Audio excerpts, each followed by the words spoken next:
Hai, Lendra di sini. Selamat datang kembali di channel Spoiler Warning. Seperti biasa, akan kembali mereview film yang berjudul Exuma. Rilis pada Februari 2024, film ini mendapatkan rating 7,1 dari 10 melalui situs IMDb. Dibintangi oleh Lee Do Hyun dan Kim Go Eun, salah satu aktor terkenal di Korea yang bermain film lintas genre. Sebelum kita lanjut, izinkan aku berterima kasih kepada teman-teman yang telah mampir dan subscribe di channel Spoiler Warning, dan mengingatkan juga karena konten ini mengandung full spoiler, jadi kusarankan terlebih dulu untuk menonton filmnya seutuh agar tidak mengurangi rasa sinematik filmnya. Film dibuka dengan memperlihatkan aktor utama Lee Do Hyun sebagai Bong Gil dan Kim Go Eun sebagai Lee Hwa Rim sedang berada di kabin pesawat untuk menuju suatu tempat. Singkat cerita, mereka sudah sampai di lokasi tujuan. Ternyata mereka terbang ke Amerika untuk menemui keluarga kaya raya dari Korea yang bermukim di Los Angeles. Jadi ceritanya mereka berdua dipanggil oleh keluarga itu untuk menyelamatkan anak bayi yang baru lahir, sebab anak itu mengalami hal mistis semenjak kelahirannya. Adegan berpindah di mana memperlihatkan Lee Hwa Rim sedang memeriksa anak bayi itu dengan bersiul. Tak lama kemudian Lee Hwa Rim meminta semua yang ada di ruangan itu keluar, termasuk ibu dari anak bayi itu, bertujuan untuk mengetahui hal mistis apa yang terjadi. Salah seorang menjelaskan bahwa anak itu secara medis tidak masalah alias sehat.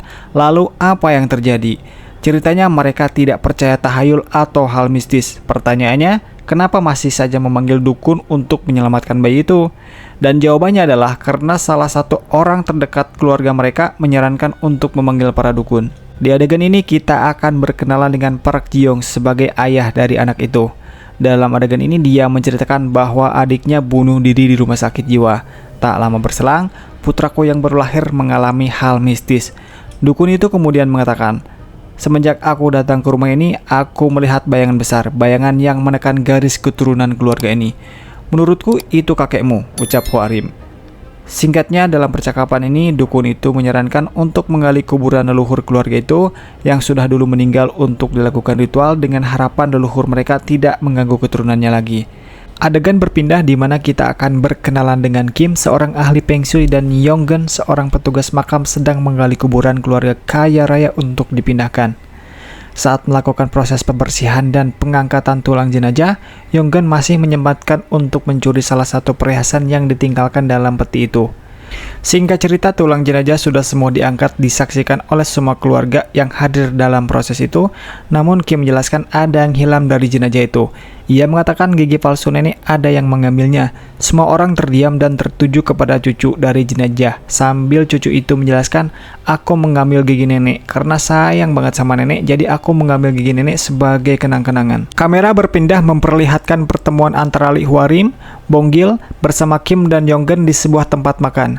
Ternyata mereka sudah mengenali satu sama lain yang sudah 3 tahun tak bertemu. Ya, dalam pertemuan ini mereka membahas penggalian kuburan dari keluarga kaya raya itu. 워낙 비수기라 뭐. 그래서 제가 세월 빠르네요.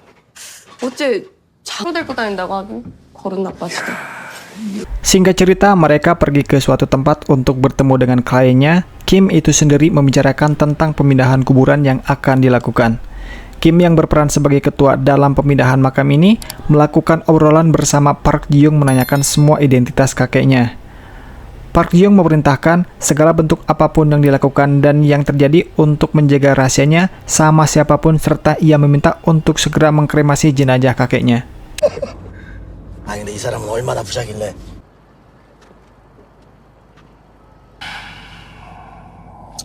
일단 하는 거라고 들었는데요. 이게 말입니다. 이거나 화장을 해야 되는 거예요. 예? 뭐 개관을 한 다음에 장의사가 유골을 Mereka segera menuju ke tempat kuburan kakek dari Park Ji Young yang akan digali dan dikremasi. Apabila dilihat dari adegan menuju pemakaman, lokasi kuburan ini terlihat asing dan beda dari layaknya tempat pemakaman seperti biasa. Salah satu dari mereka, Lee Hwa Rim, melihat sekelompok rubah yang menatap ke arah mereka. Pertanda apakah ini? Sesampainya ke atas bukit pemakaman itu, Kim segera mengecek makamnya. Namun ya heran, batu nisan itu sama sekali tidak ada namanya. Kemudian dia menghampiri Park Ji Young, ia menanyakan berasal dari manakah situs makam ini. Bahwa kala itu ada seorang biksu terkenal, karena kakekku telah berjasa bagi negaranya. Aku mendengar bahwa dia adalah seorang biksu bernama Kisunai. Aku dengar perampokan makam sedang merajalela saat itu. Itu sebabnya kakekku dimakamkan dengan cara yang sederhana, ucap Park Ji Young. Mendengar itu, Kim mengatakan bahwa dirinya tidak bisa melakukan pembongkaran makam ini. Lee menanyakan kenapa tidak bisa melakukan pembongkaran makam ini. Bahwa selama 40 tahun dia mencari nafkah sebagai ahli Feng Shui, ia belum pernah menemukan tempat pemakaman yang tak seperti biasanya. Ia menganggap tempat ini terkutuk dan pengasingan. Ia juga mempertegas kepada Lee, apakah kau melihat rubah? Sungguh keterlaluan jika makam dan rubah tidak cocok satu sama lain.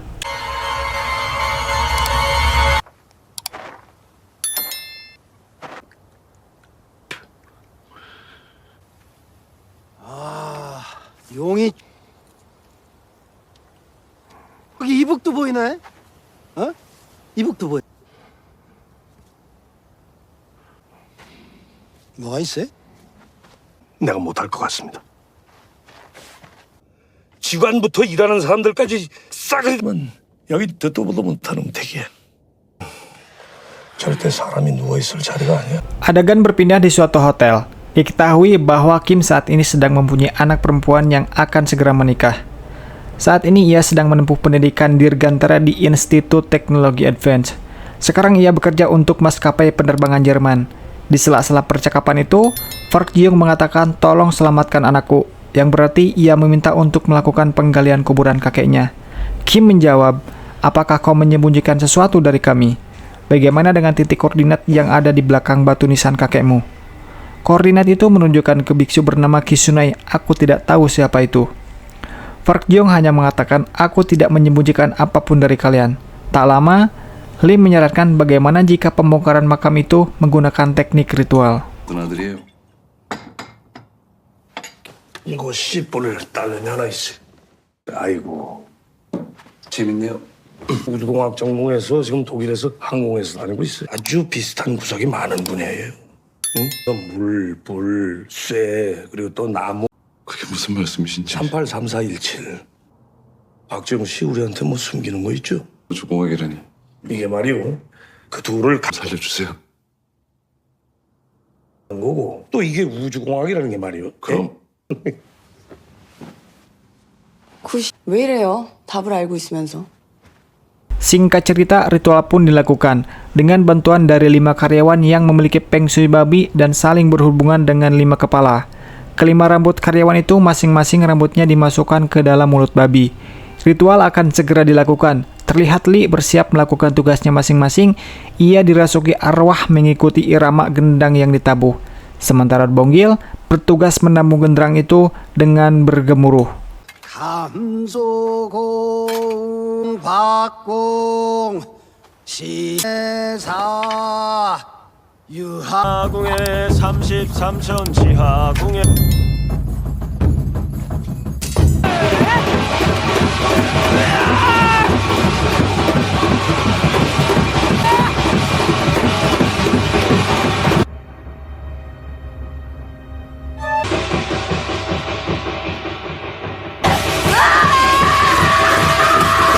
Sekilas tak ada yang aneh dalam proses penggalian kuburan. Sementara peti jenazah sudah dibawa dan diangkut untuk segera dikremasi, namun yang terjadi selanjutnya bencana menghampiri setelah salah satu penggali kuburan menemukan ular di dalam kuburan itu lalu membunuhnya. Seketika langit berubah, menjadi gelap dan hujan turun dengan tiba-tiba. Kim menjelaskan kepada Park Ji-young untuk penunda proses kremasi karena hujan. Jika kremasi dilakukan saat hujan, arwah yang mati tidak akan sampai ke tempat dengan sempurna. Kim menyarankan untuk mencari rumah sakit terdekat agar peti jenazah bisa diamankan sebelum hujan reda di keesokan harinya. Sesampainya di rumah sakit untuk penanganan sementara peti jenazah itu, salah satu petugas rumah sakit itu membuka peti jenazah karena tergiur mungkin ada barang berharga yang bisa diambil. Hal itu terciduk oleh Hwarim dan Bonggil. Seketika sesuatu keluar dari peti jenazah yang mengakibatkan Hwarim pingsan. Dan ya, tanpa diketahui bahwa mereka telah melepaskan portal roh jahat. Sementara itu, Kim terus menggali informasi terkait kuburan yang ia gali karena minimnya informasi.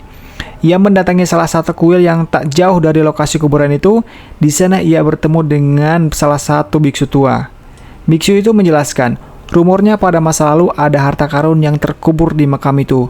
Banyak yang bilang itu adalah makam orang terkaya di Korea. Dan ada juga yang mengatakan bahwa itu adalah makam kerajaan yang tidak diketahui. Biksu itu juga memperlihatkan perlengkapan yang ditinggalkan oleh para perampok di masa lalu. Adegan berpindah memperlihatkan anak tertuanya sedang menatap ke arah luar pintu jendela, mendapati suara yang memerintahkan agar membuka pintu untuknya. Sekilas tak ada yang aneh, namun di meja makan terdengar suara yang sedang makan secara lahap serta memperlihatkan sosok roh jahat itu melalui kaca. Berpindah ke satu ruangan lainnya, terlihat istrinya sedang menonton dansa dan terbawa suasana seolah-olah ia sedang berdansa dengan pasangannya. Krak! Mereka berdua pun mati di tangan roh jahat itu.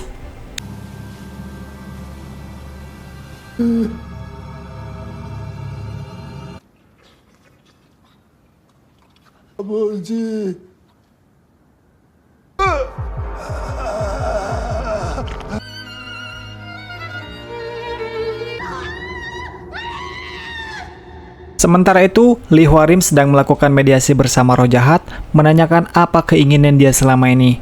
Dan tak lama berselang, roh jahat itu pun masuk ke dalam tubuh Bong-gil.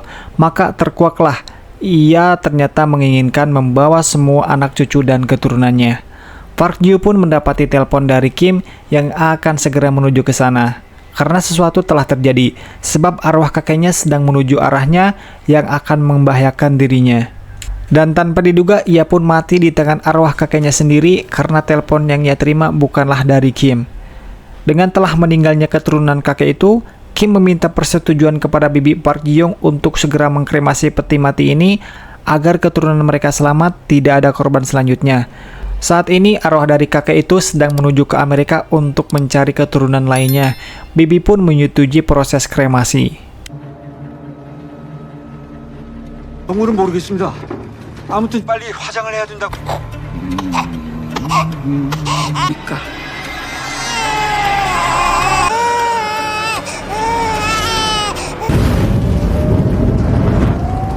Adegan berpindah kepada Kim yang menghampiri salah satu karyawan yang membantu pada saat menggali kuburan sebelumnya. Ia selalu mendapati mimpi buruk serta selalu terbayang akan kehadiran ular yang ia bunuh di kuburan itu. Ternyata ular itu bukan sembarangan ular. Kim akhirnya segera kembali menuju ke kuburan itu sendirian, tetapi malah tiba-tiba ia kembali menemukan peti mati yang dikubur secara vertikal. Hal ini pun segera diberitahu kepada Hwarim, Bong-gil, dan Yonggan. Terlihat peti mati itu besar 2 kali lipat dari peti manusia biasanya. 형님, 나 부탁 하나만 할게. 그런데 왜 묘가 있냐고.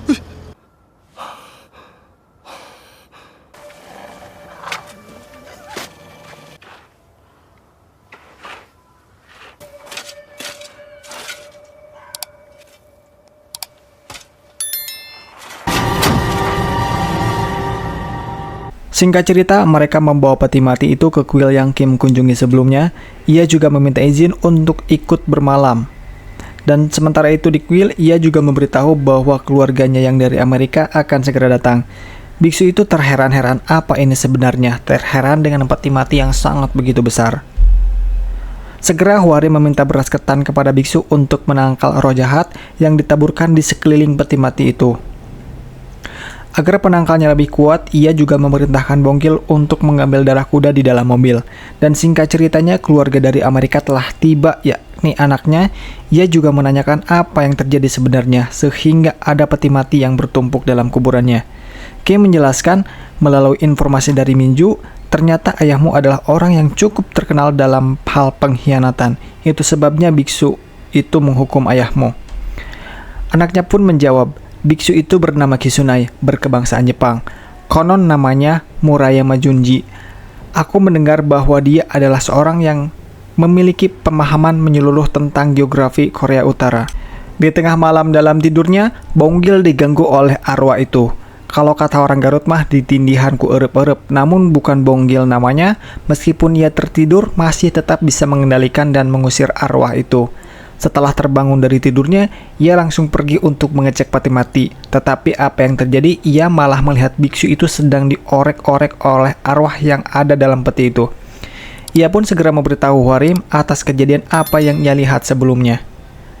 Dengan sangat terkejutnya, mereka melihat bahwa peti mati yang besar itu sudah terbuka, yang menandakan portal itu sudah keluar dari peti mati tersebut.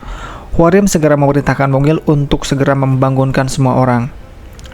Di luar ruangan, ia sedang melihat bayangan yang sangat begitu besar. Sadar dengan apa yang ia lihat, bukan tandingannya yang tidak bisa ia kalahkan. Ia pun segera menundukkan badannya, seolah-olah ia akan menjadi pengikut dirinya. Sayangnya demi menyelamatkan Hwarim, Bonggil malah menjadi sasaran utama iblis itu. Bonggil pun terkapar dengan lemas tak berdaya. Seketika iblis itu berubah menjadi bola api yang sangat begitu besar di atas langit.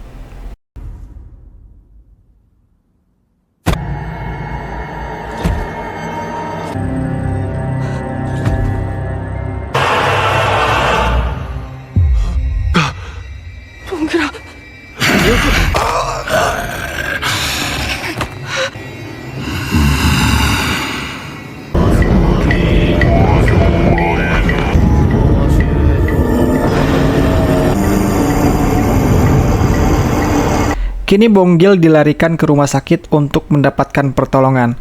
Sementara Kim kembali ke kuil itu untuk mencari tahu siapa sosok hantu yang ia lihat selama ini. Seketika ia teringat ucapan sang biksu bahwa semua barang pencurian makam tersimpan berada di dalam kuil. Setelah beberapa lama ia mencari-cari yang dimaksud oleh sang biksu, ia pun menemukan sebuah foto. Yang dari foto itu ia berkesimpulan pencuri yang dimaksud bukanlah pencuri makam, melainkan para pengubur pada zaman dahulu. Setelah menemukan petunjuk, Kim akhirnya kembali ke makam untuk mencari petunjuk lainnya. Dan adegan pun kembali ke rumah sakit, di mana Bonggil kedatangan kerabatnya setelah mengetahui Bonggil tidak sadarkan diri. Kembali lagi ke Kim yang sedang menggali kuburan, terkejut terheran-heran. Di sana ia mendapati melihat jasad si iblis yang terkubur. Singkat cerita, Kim dan Yonggen mendatangi Hwarim untuk memberitahu besi tua terkutuk penemuannya yang membuat tanah itu terkutuk pula. Kim berkemungkinan besi terkutuk itu berada di dalam pemakaman itu. Mereka harus segera menemukan besi untuk menghilangkan kutukannya. Mendengar itu, Hwarim ketakutan. Apabila mencari besi itu, maka sama saja dengan menyerahkan nyawanya. Karena sudah dipastikan iblis itu akan mempateni tubuh mereka dengan besi itu. Satu-satunya cara untuk menyelamatkan Bonggil harus segera menemukan besi itu. Tak ada pilihan lain, mereka pun segera bergegas. Mereka akan memancing iblis itu keluar dari sarangnya sebagai pengalihan. Di sela-sela obrolan, tiba-tiba Bonggil memberontak, tapi fokus mereka teralihkan kepada bekas luka yang diakibatkan iblis itu. Iblis itu membuat luka dengan menghindari tato yang ada di dalam tubuh Bonggil, yang dimana tato itu merupakan sebuah doa. Hal itu pun dimanfaatkan oleh mereka membuat tato di tubuh mereka masing-masing dengan harapan iblis itu tidak dapat melukainya. Mereka pun melakukan persiapan sebelum iblis itu keluar dengan cara menaruh ikan sebagai umpan. Setelah menunggu lama, akhirnya iblis itu keluar dari sarangnya dan ikan yang ditaruh pun langsung dicaplok atau dimakan satu persatu. Bersamaan dengan itu, mereka di rumah sakit melakukan persiapan bila terjadi hal yang tidak diinginkan. Dan saat itu iblis keluar dan mengarah pada pohon yang sudah diasapi, Kim dan Yonggen segera menuju ke makam untuk menggali. Kembali ke Hwarim, berusaha mengulur waktu agar iblis itu dengan mengajaknya berbincang. Sembari menahan ketakutan, ia tetap berusaha mengulur waktu. Tetapi apa yang terjadi? Besi yang dicari tak kunjung ketemu dan aksi Hwarim pun diketahui oleh iblis itu. Tiba-tiba Kim melihat bola api terbang merupakan perwujudan dari si iblis itu menuju kembali ke kuburan, yang dimana di dalam kuburan itu Kim masih berada di sana. Seketika Kim dan iblis itu secara langsung berada satu tempat berhadapan. Saat dimana iblis itu ingin memangsa Kim, pencegahan pun dilakukan dengan menyiramkan darah kuda yang dilakukan Yonggen. Seketika iblis itu pun menghilang entah kemana. Tetapi tiba-tiba saat Yonggen dan Hwarim ingin menyelamatkan Kim, iblis itu kembali muncul di hadapan mereka dan mengangkat Hwarim dan Yonggen. Bersamaan dengan itu, Kim menyadari satu hal, bahwa besi yang ia cari ada dalam tubuh si iblis itu sendiri ternyata. Maka untuk mengalahkan iblis itu ibaratkan api dan logam, bukan dengan benda tajam untuk mengalahkannya, melainkan dengan kayu basah. Dimana setelah Kim mengetahui cara untuk mengalahkan iblis itu, seketika melihat cangkul terlepas dan menusukkannya, dan seketika iblis itu kesakitan, dan Kim pun terus menghantamnya tanpa ampun. Film pun diakhiri mereka yang melakukan sesi foto bersamaan di pernikahan anaknya Kim, dan singkat cerita film pun selesai dengan ending yang sangat tidak dimengerti. Setelah menonton filmnya yang dilakukan secara rewatch, tetapi tetap saja tidak mengerti terhadap cerita film ini. Ada banyak teka-teki yang disimpan dalam beberapa adegan yang akan menjawab setiap plot twistnya. Dengan kurang pahamnya cerita film ini, akhirnya aku memutuskan untuk mencari informasi dari beberapa sumber. Akhirnya aku menemukan sumber yang menjelaskan cerita film ini. Singkatnya, film ini menceritakan kejadian di masa lalu, sejarah kolonialisme Jepang di Korea, yang mengakibatkan terpecahnya semenanjung Korea menjadi dua. Salut dengan sutradara film ini, selain memvisualkan adegan di film ini juga secara tidak langsung memberikan literasi atau pengetahuan sejarah di suatu negara. Kalau teman-teman merasa masih kurang paham cerita film ini, bisa lakukan rewatch filmnya atau mencari informasi dari sumber lain. Karena jujur aja, film ini terdapat cerita yang menggabungkan unsur modern dan masa lalu. Segitu dulu guys, sampai jumpa di video selanjutnya.